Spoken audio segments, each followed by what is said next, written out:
Next తో IT job పక్కా 5 lakhs challenge program లో చేరండి. కేవలం 100 రోజుల్లో జాబ్ తెచ్చుకోండి.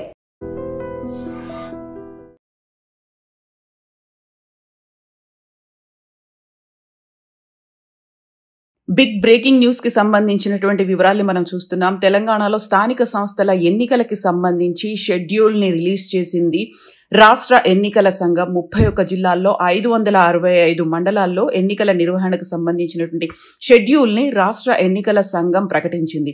ఈ క్షణం నుంచే ఎన్నికల నిబంధనలకు అమల్లోకి వస్తాయని రాష్ట్ర ఎన్నికల కమిషనర్ రాణి కుమిదిని తెలిపారు. రాష్ట్ర వ్యాప్తంగా మొత్తం 5749 ఎంపీటీసీలు, 565 జెడ్పీటీసీలకు ఎన్నికలు నిర్వహించనున్నారు. దీనికి సంబంధించినటువంటి షెడ్యూల్ ని ఈ రోజు రిలీజ్ చేశారు.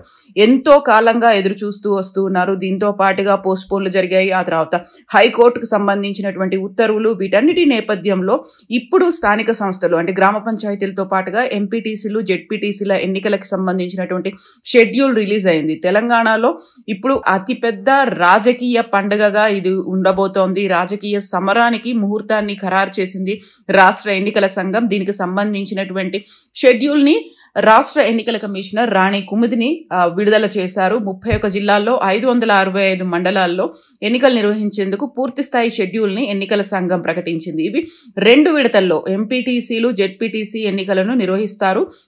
అలాగే 3 విడతల్లో గ్రామ పంచాయతీ ఎన్నికలు నిర్వహించేందుకు కూడా షెడ్యూల్ ప్రకటించారు. ఇవి విడతల వారీగా రాష్ట్ర వ్యాప్తంగా జరగడానికి వచ్చినటువంటి ఎన్నికల షెడ్యూల్ ఇది.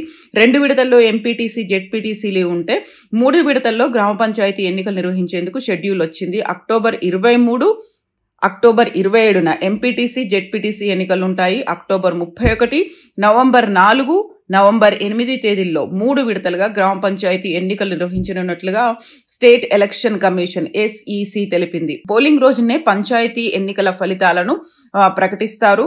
ఈ మేరకు ఎన్నికల షెడ్యూల్ను విడుదల చేసిన స్టేట్ ఎలక్షన్ కమిషన్ తక్షణమే ఎన్నికల కోడ్ అమల్లోకి ఉంటుంది అని రాష్ట్ర ఎన్నికల కమిషన్ అనౌన్స్ చేశారు. దీనికి సంబంధించినటువంటి వివరాలను అయితే వెల్లడించారు. ఇక ఈ ఓటర్ల జాబితాకి సంబంధించినటువంటి వివరాలని కూడా నిన్ననే వెల్లడించారు రాష్ట్ర ఎన్నికల కమిషన్ ద్వారా. స్థానిక సంస్థల ఎన్నికల షెడ్యూలు, నోటిఫికేషను ఈరోజు అయితే విడుదలైంది. ఆదివారం సాయంత్రం స్టేట్ ఎలక్షన్ కమిషనర్కు స్థానిక సంస్థల్లో సీట్ల రిజర్వేషన్ల జాబితాను పంచాయతీరాజ్ గ్రామీణాభివృద్ధి శాఖ డైరెక్టర్ అందజేశారు. రాష్ట్రంలో మొత్తం ఉన్నటువంటి జిల్లాల్లో అంటే 31 జిల్లాలో హైదరాబాద్, మేడ్చల్, మల్కాజిగిరి అర్బన్ మినహాయించి మిగతా అన్ని జిల్లాలకు సంబంధించి జెడ్పీటీసీ, ఎంపీటీసీ, ఎంపీపీ, సర్పంచ్లు, వార్డు సభ్యుల రిజర్వేషన్లను ఖరారుని అందజేశారు. యాక్చువల్గా రాష్ట్ర ప్రభుత్వ నుంచి కూడా స్థానిక సంస్థల నిర్వహణకు ముందుకెళ్ళాలి అనేది SECకి కన్సెంట్ చేరినట్టుగా అర్థమైంది. యాక్చువల్గా we can go ahead with the election అన్నట్టుగా ఒక కన్సెంట్, ఒక పర్మిషన్కి సంబంధించి స్టేట్ గవర్నమెంట్ నుంచి కూడా వచ్చింది. స్టేట్ ఎలక్షన్ కమిషన్కి ప్రభుత్వం నుంచి బీసీ రిజర్వేషన్ల ఖరారు జీవో, పంచాయతీరాజ్ శాఖ నుంచి స్థానిక సంస్థల్లో ఆయా స్థానాలకు రిజర్వేషన్ల ఖరారు జాబితా, రాబోయే 15 నుంచి 18 రోజుల్లో ఎన్నికల ప్రక్రియను పూర్తి చేయాలంటూ ఆదేశాలు నిన్ననే అందాయి అనేటువంటి ఒక అతిపెద్ద చర్చ అధికార వర్గాల్లో సాగింది. ఈ పరిస్థితుల్లోనే ఈ రోజు ఉదయం ఈ నోటిఫికేషన్ను విడుదల చేశారు. ఇక వెంటనే అంటే 2-3 రోజుల్లోనే అభ్యర్థుల నుంచి నామినేషన్లు కూడా స్వీకరిస్తారు అనేటువంటి ఒక సమాచారం ఉంది. సో ముందు నుంచి ఎక్స్పెక్ట్ చేసినట్టుగా ఫేజ్ వైజ్ గానే జరుగుతున్నాయి. ఇక స్థానిక సంస్థల రిటర్నింగ్ అధికారులకు, ఎన్నికలకు సంబంధించినటువంటి రిటర్నింగ్ ఆఫీసర్లకు కూడా శిక్షణ కార్యక్రమాలు ఉండబోతుంటాయి. దీనికి సంబంధించినటువంటి ఒక కంప్లీట్ రిజర్వేషన్లకి సంబంధించినటువంటి జాబితా అయితే స్టేట్ ఎలక్షన్ కమిషన్కి వచ్చింది.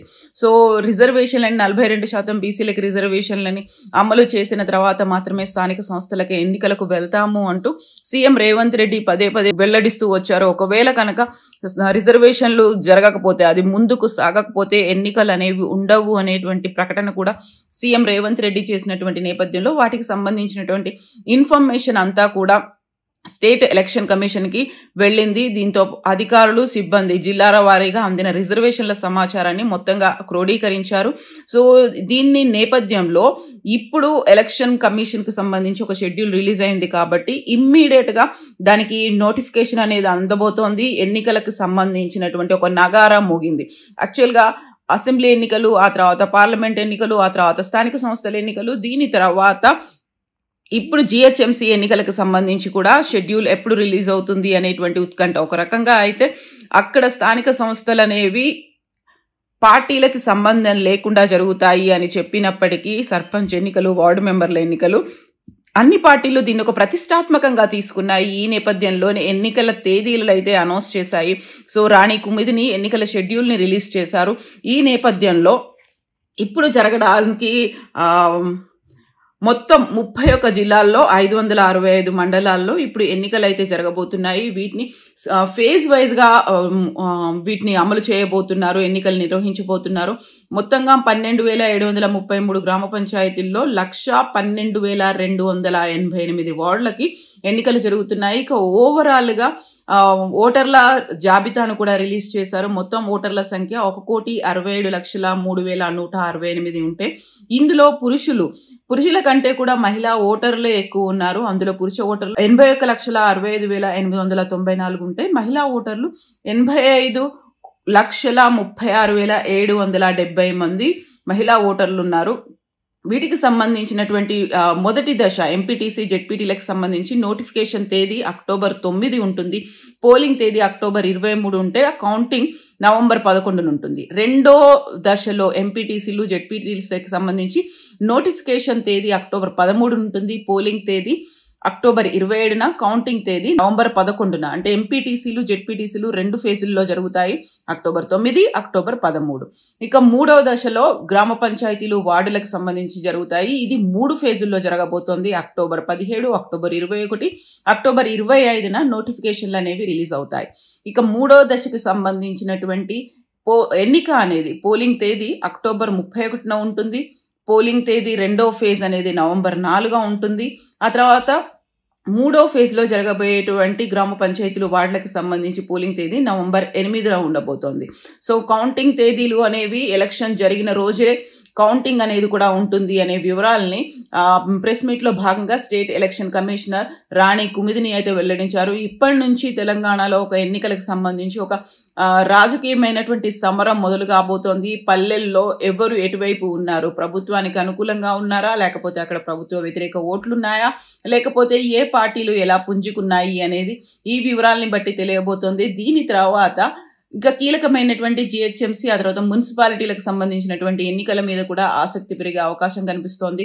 మొత్తానికైతే ఎప్పుడెప్పుడు అని ఎదురు చూసినటువంటి ఆ ఎన్నికలకు సంబంధించినటువంటి షెడ్యూల్ అయితే ఇప్పుడు రిలీజ్ అయింది. ఇక వీటిపైనే ఇప్పుడు ప్రధానంగా ఫోకస్ అనేది ఉండబోతుంది. పార్టీలు కూడా వీటి కోసమే ఎదురు చూస్తున్నాయి. ఆ తర్వాత ఫలితాలు ఎలా ఉండబోతున్నాయి అనేటువంటి ఆసక్తి, అంచనాలు కూడా అప్పుడే మొదలయ్యాయి. And for more videos, please subscribe to iDream. Please subscribe to iDream. Please subscribe iDream. And please subscribe to iDream. For more videos, subscribe to iDream. please like, share and subscribe to the channel. Congratulations, iDream. Subscribe to iDream. Subscribe to iDream. So subscribe to iDream Media. iDream ki iDream team andarki huge congratulations. Please subscribe iDream Media. Please subscribe to iDream. Subscribe iDream. Please subscribe to iDream. iDream అంటే నా కళల channel subscribe చేసుకున్న నోరు తిరుగుతలేదు, మీరైతే గంట గుర్తు కొట్టండి. For more such videos, please subscribe to iDream. Subscribe to iDream. Please subscribe to iDream. Please subscribe iDream Media. Please do subscribe to iDream. Please subscribe to iDream Media. For best entertainment and information, please subscribe iDream. And don't forget to subscribe to iDream.